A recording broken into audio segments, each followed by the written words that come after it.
O segundo livro dos Reis, capítulo 9. Enquanto isso, o profeta Eliseu chamou um dos jovens profetas e disse: Apronte-se e vá até Ramote-Gileade. Leve este jarro de azeite. E quando chegar lá, procure Jeú, filho de Josafá e neto de Ninsi. Leve-o para outra sala, longe dos seus companheiros. Aí, derrame azeite na cabeça dele e diga: O Senhor Deus anuncia que o está ungindo para ser rei de Israel. Depois, saia de lá o mais depressa que puder.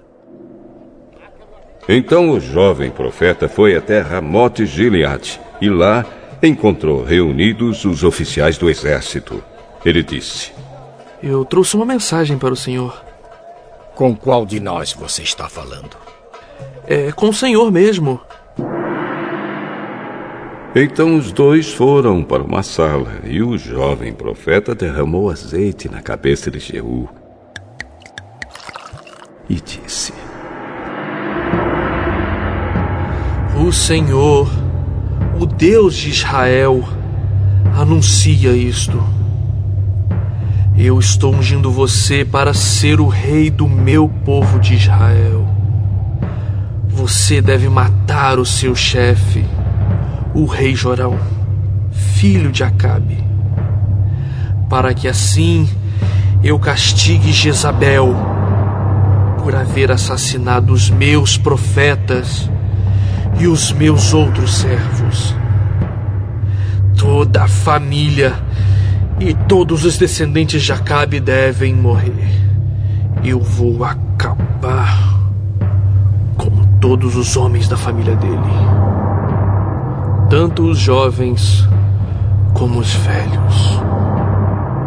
Vou tratar a família dele como tratei as famílias do rei Jeroboão, filho de Nebate, e do rei Baasa, filho de Aías.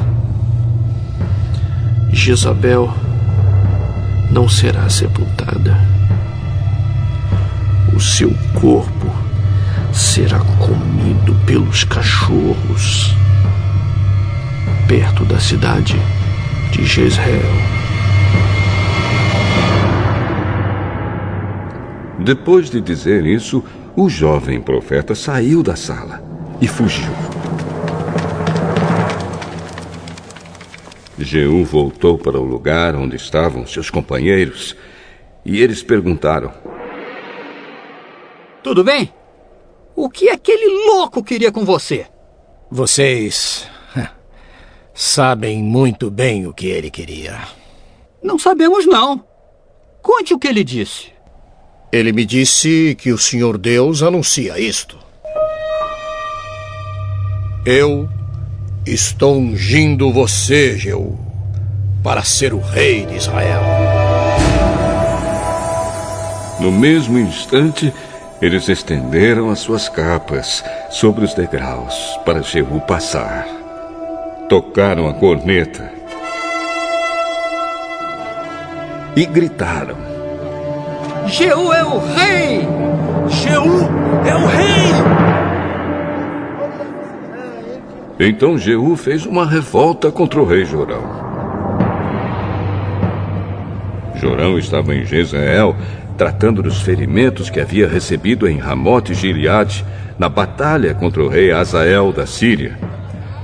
Por isso Jeú disse aos seus colegas oficiais: Se vocês estão do meu lado, não deixem que ninguém saia escondido de Ramote-Gileade para ir avisar os moradores de Jezreel. Então subiu no seu carro de guerra e saiu para Jezreel. Jorão ainda não tinha sarado, e o rei Acasias de Judá se encontrava ali fazendo-lhe uma visita.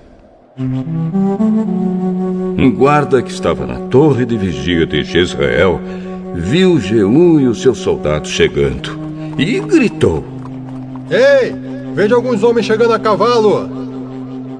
Aí Jorão disse: Mande um homem a cavalo para descobrir se são amigos ou inimigos.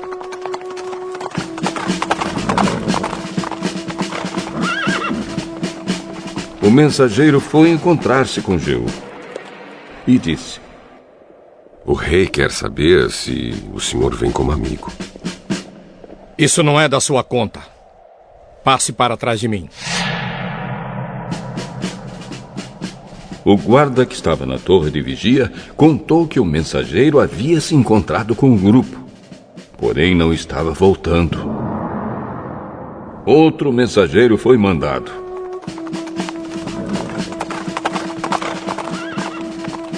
E fez a mesma pergunta a Jeú. E novamente ele respondeu: Isso não é da sua conta. Passe para trás de mim. Novamente o guarda contou que o mensageiro havia chegado até o grupo, porém não estava voltando. E disse também: O chefe do grupo está guiando seu carro de guerra como um louco. Exatamente como Jeú faz. Aprontem o meu carro de guerra.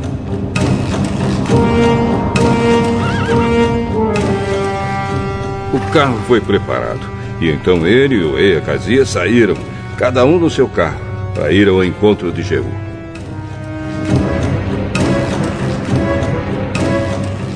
Eles se encontraram com ele no campo que havia sido de Nabote.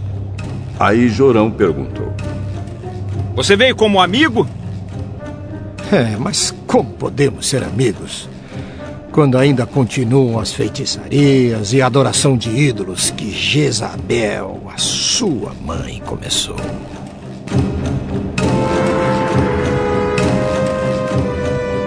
Então Jorão virou seu carro e fugiu, gritando para Acasias: É uma traição, Acasias! Mas Jeú puxou a corda do seu arco com toda a força e atirou uma flecha que feriu Jorão nas costas. A flecha atravessou o coração e ele caiu morto no seu carro de guerra. Aí Jeú disse a Bidkar, o seu ajudante: Pegue o corpo dele e jogue no campo, que era de Nabote. Lembre que, quando nós dois estávamos juntos andando a cavalo atrás de Acabe, pai de Jorão, o Senhor Deus disse estas palavras contra Acabe: Ontem eu vi o assassinato de Nabote e dos seus filhos, e prometo que castigarei você aqui, neste mesmo campo. E Jeú ordenou ao seu ajudante: Pegue o corpo de Jorão e jogue no campo que era de Nabote, para que assim seja cumprida a promessa de Deus, o Senhor.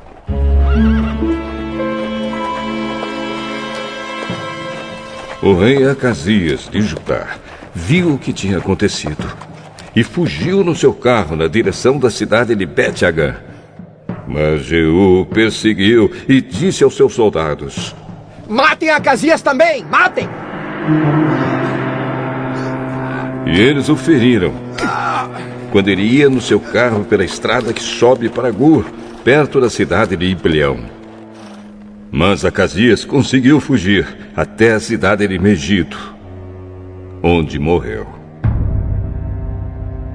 Os seus oficiais levaram o corpo de volta para Jerusalém e o sepultaram nos túmulos dos reis, na cidade de Davi.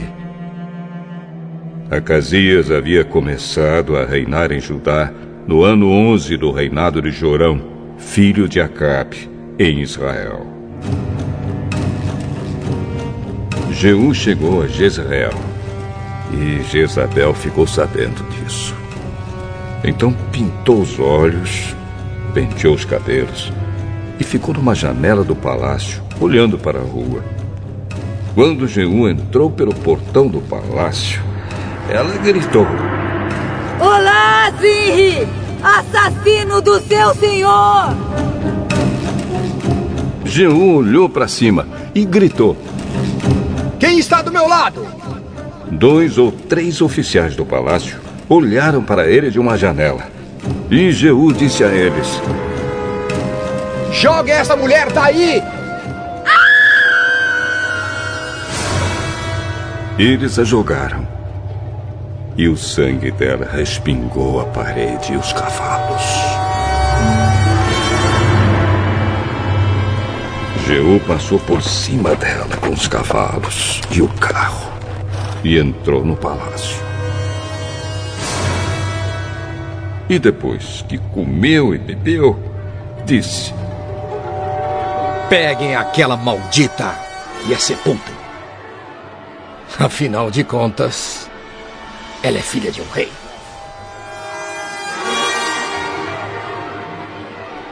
Mas os homens que saíram para sepultá-la só encontraram a caveira e os ossos das mãos e pés.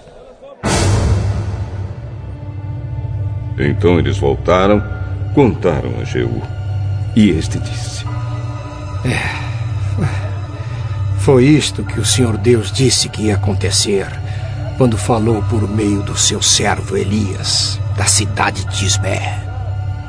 Os cachorros comerão o corpo de Jezabel, perto da cidade de Jezreel. Os seus restos serão espalhados ali como esterco. E assim ninguém poderá dizer: esta era Jezabel.